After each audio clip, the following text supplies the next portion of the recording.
The man accused of killing his fiancée and her 2 sons in Grand Rapids late last month told Target 8 today about the hours leading up to those shootings. He says it was one of his multiple personalities that pulled the trigger, a claim that the prosecutor says he's not buying. Charles Broomfield sat down with Target 8 investigator Ken Colker. They had just moved into the house on Worden Street. Fresh start, new beginning. January 27th, 2026. The sun's barely up. Charles Broomfield is outside shoveling snow at 6 a.m. His fiancée, the woman he called Bunny, she's inside with her boys. Then his phone buzzes. A text. "This ain't going to work out. You got to find someplace else to go." By 7:42 that morning, 3 people are dead. Jacqueline Neill, her 15-year-old son Cameron, her 13-year-old Michael, and the man shoveling snow. He's the one who pulled the trigger, but he's got a story. Says it wasn't really him. Says his personality switched. Says he blacked out. Make it make sense. When the clock strikes midnight, the truth comes out. I'm 12 a.m. crime, and every single day I bring you real cases of domestic violence that turn deadly. The stories the system tried to bury. The victims who deserve justice. If you're about that raw, unfiltered truth, hit subscribe. New case drops every day at midnight. Don't sleep on justice. This is 12 a.m. crime. Let me take you back. 2018. Charles Broomfield and Jacqueline Neill match on Tinder. She's a single mother with 4 kids. But something clicks. For Charles, Jacqueline was special. He told reporters from jail, "She's one of the best things that ever happened to me out of any woman, girl ever been with." He never called her Jacqueline. I don't call her Jacqueline. I always called her Bunny. You called her Bunny? Because she was my bunny. They built a life together, had a son, blended their families. Her 2 boys, Cameron and Michael, her 2 daughters, and their 5-year-old son. Charles Broomfield had no criminal record. None. Nothing that said he was dangerous. But 8 years in, cracks were showing. They had differences about raising the kids. Tension building. The kind of stuff that sits between 2 people and doesn't go away. Differences in raising children, among other differences, started getting between them, he admitted. But they stayed together until January 2026. Days before January 27th, they move into a new house on Worden Street. New place, fresh start. But the night of January 26th, it's tense. Family helping them move in. Boxes everywhere. And Charles and Jacqueline aren't speaking right. "We were just being petty towards each other," he said. The next morning, Charles wakes up before 6 a.m., goes outside to shovel snow. Then his phone goes off. A text from Jacqueline. "This ain't going to work out. You got to find someplace else to go." After 8 years, after just moving in, she's telling him to leave. He goes back inside. They argue. Here's what Broomfield told the reporter about what happened next. "Something inside me just seen red. Snap. I just snapped. I blacked out. Couldn't think of nothing." The reporter asked point blank. At some point, then you got your gun and you shot your fiancé, right? After seeing red. Yeah. Yes. And didn't you shot the boys? I just locked it. Couldn't think. Didn't think about. Let that sink in. Cameron, 15, shot in his bed. Michael, 13, shot in his bed. Police confirmed both boys were killed where they slept. Then Charles Broomfield picked up the phone and called 911 at 7:42 a.m. But he didn't tell the truth. "I came up with that story about the intruders." Like I said, that was coming to me after the fact that I snapped back out in reality. When police arrived at Worden Street, Broomfield told them 2 masked men broke in, said they killed Jacqueline and the boys, said he was a victim. The officers walked through that scene and immediately knew something was off. Footprints in the snow. The evidence, the way his story didn't match what they were seeing. They started asking questions, pressing him. The story fell apart fast. Charles Broomfield confessed. He killed them. All three. So now we know what happened. But let's talk about how the police knew Charles Broomfield was lying before he even confessed. When officers responded to that 911 call at 7:42 a.m., they showed up to a scene that didn't add up. Broomfield's story was two masked intruders. Random break-in. Wrong place, wrong time. But the evidence told a different story. Footprints in the snow outside the house. Investigators documented them. And those footprints? They didn't match the story of two strangers running in and out of the house. The scene inside didn't match either. The way the bodies were positioned, the way the house looked. There were no signs of forced entry. No signs of a struggle with intruders. No ransacking like you'd see in a robbery gone wrong. Police noted immediately that this wasn't a murder-suicide. Jacqueline didn't shoot her boys and then herself. The evidence was clear on that. But it also wasn't a home invasion. It was staged. And the only person who could have staged it was Charles Broomfield. Detectives sat him down, started asking questions, and the more he talked, the more his story unraveled. Details didn't match. Timeline didn't make sense. The evidence contradicted what he was saying. So, he confessed, told them he did it, killed Jacqueline, killed Cameron, killed Michael. But weeks later, sitting in Kent County Jail, Charles Broomfield sat down for a 45-minute video interview with a reporter. And that's when he gave a new explanation. He told the reporter he's got multiple personalities. I am battling demons, like I said. Chucky, Charlie, Charles, all had something going on and whatever and whatnot. Chaz is just chilling. And it's like, I know I'm not a bad guy. So now there's Charles, Charlie, Chucky, Charlie, Chaz. 5 different personalities, according to him. And the one that pulled the trigger? That was Charles. Not him. Not the Charlie that his friends call him. Charles. The reporter asked him straight up, there are going to be some people who are going to watch this and say he's just trying to set up an insanity defense. Broomfield's response?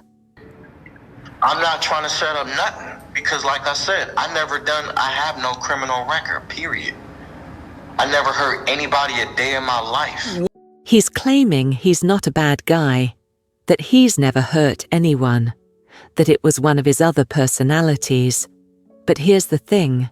Prosecutors aren't buying it. Now let me show you something. This is Charles Broomfield in court, the man who killed 3 people. The man claiming multiple personalities made him do it. Watch his face, listen to what's said, and you decide, is this remorse? Or is this a performance? This is case 26FY205, People of the State of Michigan versus Charles Broomfield. And Attorney Mashad, your appearance for the record, please. Attorney Joni Mashad appearing on behalf of the defendant Charles Broomfield for the limited purpose of this arraignment only. I met with him and reviewed his rights with him. He indicated he understood those rights, and he does request the assistance of a court-appointed attorney moving forward. Thank you. It is alleged that on or about January 27th of 2026, at or near 919 Worden Street Southeast within the city of Grand Rapids, that you did deliberately, with the intent to kill and with premeditation, kill and murder one Jacqueline Neill. That offense is a felony punishable by life without parole. Do you understand that charge and the maximum possible penalty?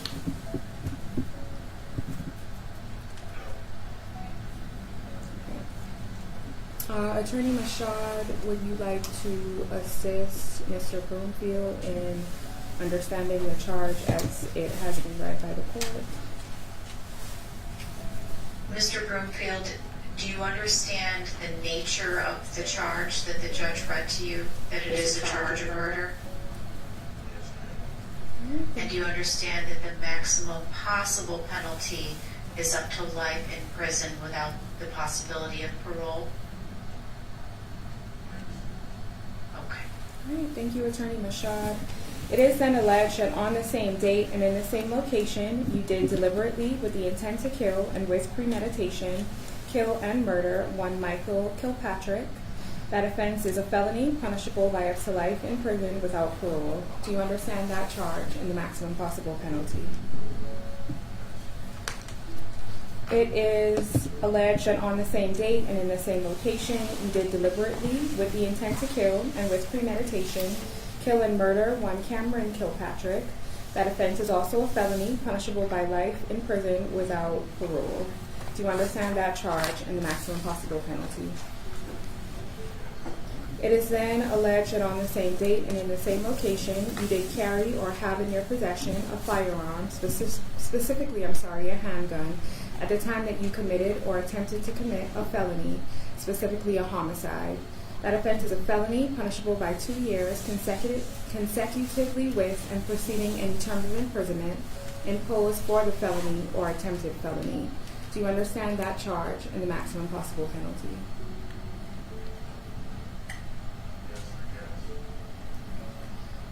It is then alleged that on the same date and in the same location, you again committed the same offense that was previously read into the record.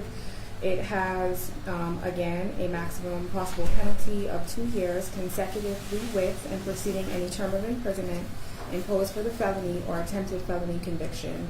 Do you understand that charge and the maximum possible penalty?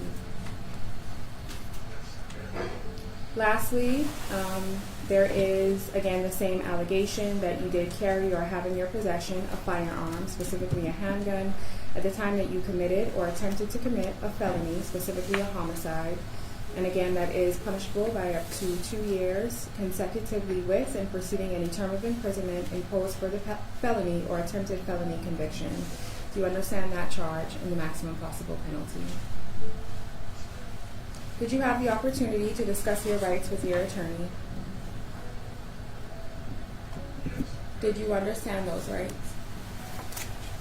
A little bit here and there. Is there anything that you would like to have clarification on at this time as it relates to those rights?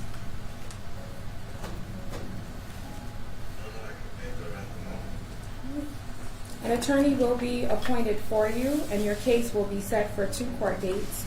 The first will be a probable cause conference that will take place on February 10th at 9 a.m. in Courtroom 7A. You will then have a preliminary examination on February 17th at 1:30 p.m., also in Courtroom 7A. You will receive notices by mail and email. And Attorney Mashad, just to confirm, was that information updated with the court? Yes, Your Honor. Thank you. Ethan, is there anything as it relates to bond from court services? Your Honor, there are a couple of things we would like to point out. The first being that the defendant has no known criminal history to us. We would also like to note that during the interview, the defendant reported residing at the alleged address of the incident, 919 Worden Street. He did also report having family ties across the country. We do believe he does pose a possible flight risk. Additionally, the defendant is being charged with 3 capital offenses. Therefore, Article 1, Section 15 does apply. The court may deny pretrial release. And due to community safety and seriousness of the charges, Your Honor, we are recommending that bond be denied. Thank you. Attorney Mashad. Thank you, Your Honor. Mr. Broomfield has lived in Kent County for the past 8 years. He indicated he does have family ties in the greater West Michigan area. He is not currently employed and does not have a current source of income at this time. As noted by court services, he has no known prior criminal history. We'd ask the court to take those things into consideration when determining bond. Thank you. Okay, thank you. The court has had the opportunity to review the affidavit of probable cause. The most serious charges alleged are capital life offenses. I do believe that that poses not only a risk to public safety, but also a risk of flight. At this time, the court is going to deny bond in this matter, so there is no need to set any special conditions. Attorney Mashad, is there anything additional in this matter? No, Your Honor, thank you. Thank you. Thank you, sir. You are all set.